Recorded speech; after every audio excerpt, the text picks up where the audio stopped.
Bonjour, bienvenue à tous, bienvenue dans les chemins qui mènent aujourd'hui à Mont-de-Marsan pour 5 jours, capitale du flamenco. Jusqu'à 28 000 personnes vont venir ici pour découvrir des grandes affiches. Je suis accompagné aujourd'hui de Sandrine Rabassa. Bonjour. Bonjour.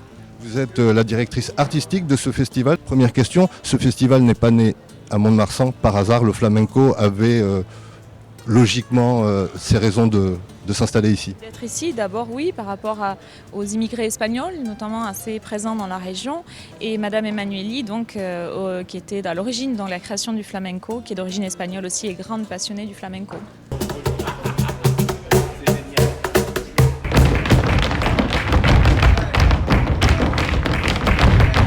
Ici à Arte Flamenco, toute la semaine, des masterclass sont offerts pour tous les niveaux, du niveau débutant ou au niveau confirmé. On peut apprendre le flamenco, se perfectionner. Et d'ailleurs, je suis avec Margot. Bonjour Margot. Bonjour. Alors, tu es étudiante à Bordeaux en espagnol. L'Espagne, c'est une forme de passion. C'est ça, depuis que j'ai 6 ans. Elle est née comment cette passion ? De ma mère qui m'a emmenée en Espagne depuis que je suis toute petite en Andalousie. Et j'ai découvert les Sévillanes là-bas et voilà.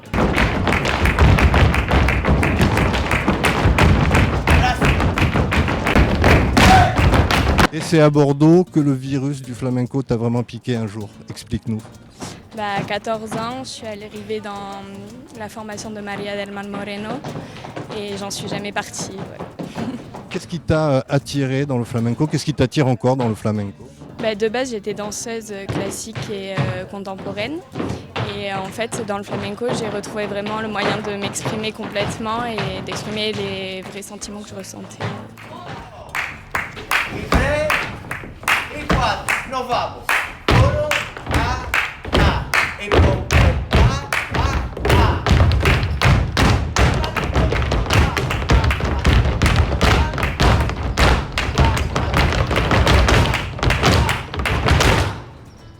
Tous les chemins mènent à vous, 3e rendez-vous. Nous sommes toujours à Mont-de-Marsan, au musée d'Espiobléric, après la masterclass tout à l'heure, où nous avons vu danser de belles gitanes en devenir. Nous avons ici une exposition de Michel Dieuzède proposée par le festival. On peut admirer ses photos, on peut aussi apprendre à faire ses clichés soi-même. Depuis quelques années, le festival propose des stages et cette année, 2 photographes, Olivia Pierrugue et Laura Moulier, sont là pour apprendre aux stagiaires à photographier le flamenco. Mesdames, bonjour. Quel est le but de votre stage formel ? Alors le but, en fait, nous on vient d'une école en fait d'art, on n'est pas ni de la presse, mais en fait l'idée c'est de développer une vision plus personnelle du flamenco. Le titre exact, je sais plus, c'était construire un reportage d'auteur en fait. Donc c'est un peu ce que nous on a appris aussi à l'école de photo, développer notre propre vision. Donc en fait on travaille sur 5 jours et on essaie de leur faire sortir une petite série en fait d'images. Qui montre ce point de vue plus personnel, autre qu'une photo plus stéréotypée, on va dire.